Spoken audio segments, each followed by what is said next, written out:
A transferência mais chocante na história do futebol. A nova superestrela do Liverpool. Como o Milan enganou o Newcastle. Messi receberá a bola de ouro, mas quem realmente a merece? Tudo isso e muito mais no vídeo de hoje. Aí, galera, antes de começar, não se esqueçam de dar like, se inscrever no canal e ativar o sininho. Se já fizeram isso, então podemos começar. Erik ten Hag comentou sobre a transferência controversa de André Onana para o Manchester United. Ele e nós sabemos que ele vai melhorar muito. Como todo jogador que chega à Premier League, ele precisa de tempo para se adaptar, ele deve mostrar seu valor. Até goleiros importantes para o Manchester United, como Peter Schmeichel e David De Gea, não começaram muito bem. André é bom saber disso. Um pouco de história. Mas estamos vivendo o presente e olhando para o futuro, ele deve construir o próprio futuro, entregando partidas de alta qualidade. Tenho certeza de que ele fará isso. Ele já demonstrou isso muitas vezes em grandes clubes, no Barcelona, quando era jovem, no Ajax e na Inter. E Onana realmente não parece bem. Alguns especialistas já dizem que trocá-lo por David De Gea foi um erro e que ele não está no nível do Manchester United e assim por diante. Por sua vez, Ten Hag aparentemente sente a responsabilidade por essa transferência. Afinal, foi ele quem o trouxe para o Manchester, em grande parte devido à sua relação com ele no Ajax. Sim, até agora é preciso admitir que essa compra ainda não se justificou. Onana comete muitos erros, e isso faz os Diabos Vermelhos sofrerem gols com frequência. E não compensar isso, já que são poucos gols marcados nessa temporada, eles têm apenas 11 gols nessa temporada. Para comparação, o Newcastle já marcou 20 gols, e o Aston Villa 19. Com uma falta tão evidente de gols, não podem se dar ao luxo de sofrer devido a erros individuais dos goleiros. Veremos o que acontece a seguir e se eles podem se reabilitar. No entanto, o próprio Ten Hag pode não esperar por essa reabilitação dado o estado instável de sua posição na equipe, em nossa opinião. O 10º lugar não é exatamente o que a direção e os torcedores do Manchester United sonham, e os rumores sobre sua possível demissão ainda pairam sobre Old Trafford.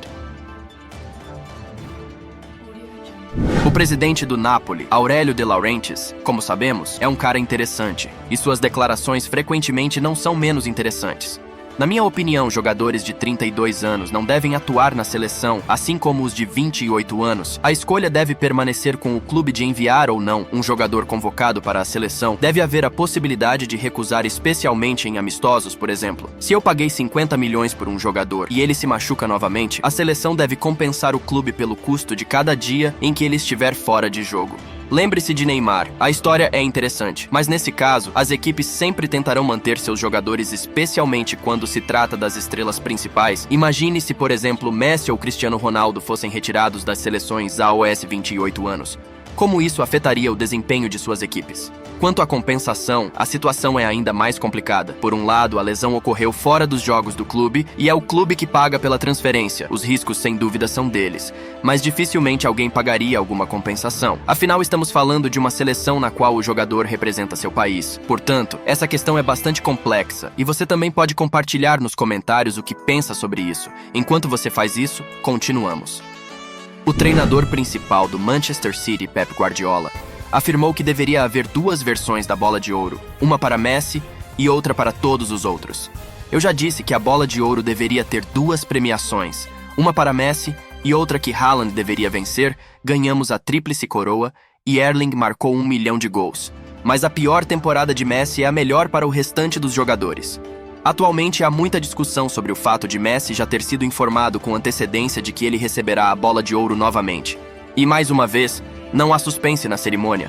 Embora, em nossa opinião, dar a ele a Bola de Ouro seja uma decisão controversa. Sim, a Copa do Mundo é importante, mas em nível de clube não houve nada excepcional. Haaland, por exemplo, venceu tudo o que podia. Bem, estamos falando de torneios nos quais ele participou. Na Copa do Mundo, ele simplesmente não jogou. Mas Messi é Messi. No entanto, pessoalmente em termos individuais, achamos que Mbappé se destacou mais na Copa do Mundo. Sim, a França não venceu, mas o seu desempenho nos pareceu mais interessante no torneio. Embora a Bola de Ouro se resuma a isso, é uma questão de gosto e nada mais. No fundo, não reflete realmente nada, é apenas a opinião de um grupo seleto de pessoas. A propósito, escreva nos comentários para quem você daria a Bola de Ouro nesta temporada e se Lionel Messi realmente a mereceu.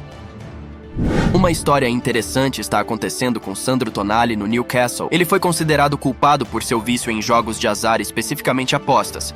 Tonali admitiu isso, e agora ele enfrenta uma suspensão. Alguns dizem que será 1 ano, outros até 3. Parece que ele admitiu a culpa, então é mais provável que seja 1 ano em vez de 3. No entanto, a coisa mais interessante é que o Milan sabia de seu vício em jogos de azar e, digamos, não informou sobre isso na época da venda. Atualmente, na internet, circulam muitos memes relacionados à venda de Tonali ao Newcastle. Eu vejo nele uma pessoa, vejo nele alguém com dor e sofrimento. Estas são as minhas reflexões e sempre nos preocupamos com nossos jogadores. Sandro ama o jogo e ele está completamente devastado. Seus pensamentos estão conosco e nossos pensamentos estão com ele. Espero que juntos possamos superar isso. Sandro e seu bem-estar são a coisa mais importante.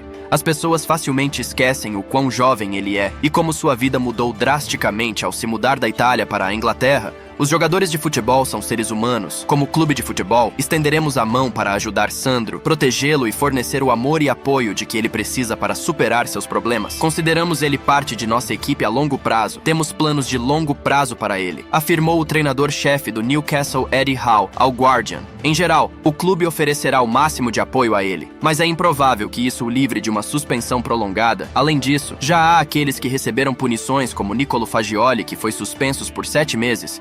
Quanto ao Milan, eles certamente estão jogando de forma esperta. No entanto, é importante lembrar que o futebol não é apenas um show business, é também um negócio. Nos negócios, como dizem, não há nada pessoal. O Liverpool está à caça. Desta vez, o alvo dos Reds é um dos jogadores do Bayern, Jamal Musiala. O clube deseja aproveitar a situação com o jogador. Para aqueles que não estão cientes, Musiala não tem pressa em renovar o contrato com o Bayern, o que significa que ele não acredita que o clube fará uma aposta nele no futuro. Em outras palavras, Jamal quer ser um jogador-chave. Além disso, ele não joga tanto quanto gostaria, nem sempre sendo escalado como titular, e isso é algo que o incomoda. O Liverpool avalia o valor de Musiala em 110 milhões de euros, e o Bayern provavelmente pedirá ainda mais dinheiro por ele. No entanto, os Reds podem compensar essa transferência vendendo Salah. Sua saída da equipe está se tornando cada vez mais provável, especialmente depois de ele expressar sua posição sobre a situação em Israel. Essa posição não é popular nos círculos em que Mohamed está inserido, mas essa é uma história à parte.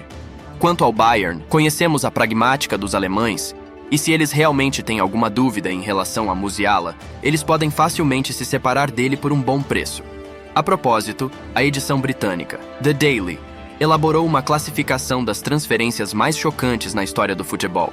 O top 5 é o seguinte: Eric Cantona, para o Manchester United, 4º lugar para Carlos Tevez e Javier Mascherano, que foram para o West Ham. Em 3º lugar, Neymar do Barcelona para o PSG. Em 2º lugar, Joel Campbell do Tottenham para o Arsenal. E em 1º lugar, quem você acha que ficou em 1º lugar? Pausem o vídeo e escrevam sua opinião nos comentários. Então estão prontos? O 1º lugar na classificação das transferências mais chocantes do futebol é ocupado por Luís Figo, quando ele se transferiu do Barcelona para o Real Madrid. Sim, a história da cabeça de porco que atiraram a ele no campo é difícil de esquecer. Indo para o Campeonato Brasileiro, o Atlético Mineiro estuda uma renovação de contrato com o lateral direito. Renato Saravia, de 30 anos, o vínculo do jogador com o clube acaba no final da temporada, e se ele quiser já pode assinar um pré-contrato com qualquer equipe. O que vocês acham? Ele merece ser mantido no Galo ou não? Nas últimas horas, o Galo avançou nas negociações para renovar o contrato do lateral esquerdo Guilherme Arana. Os salários já foram acertados e as condições estabelecidas, restando apenas detalhes finais burocráticos para a assinatura que deve acontecer na próxima semana. A diretoria só aceita vender o jogador para o futebol europeu e não irá negociar o atleta para o futebol brasileiro. Após a derrota para o Goiás, Lucas Moura deu um discurso sobre seu futuro que deixou todos do São Paulo preocupados. Eu estou procurando não pensar nisso agora. Eu quero focar nesse restante de campeonato. Quero alcançar a pontuação necessária para escapar dessa zona desconfortável.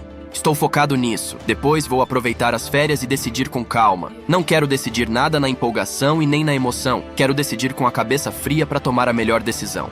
Depois disso, você acha que o jogador permanece ou não no tricolor paulista? Bem, galera, este foi o vídeo de hoje. Não se esqueçam do like e de se inscrever no canal. É isso e fui!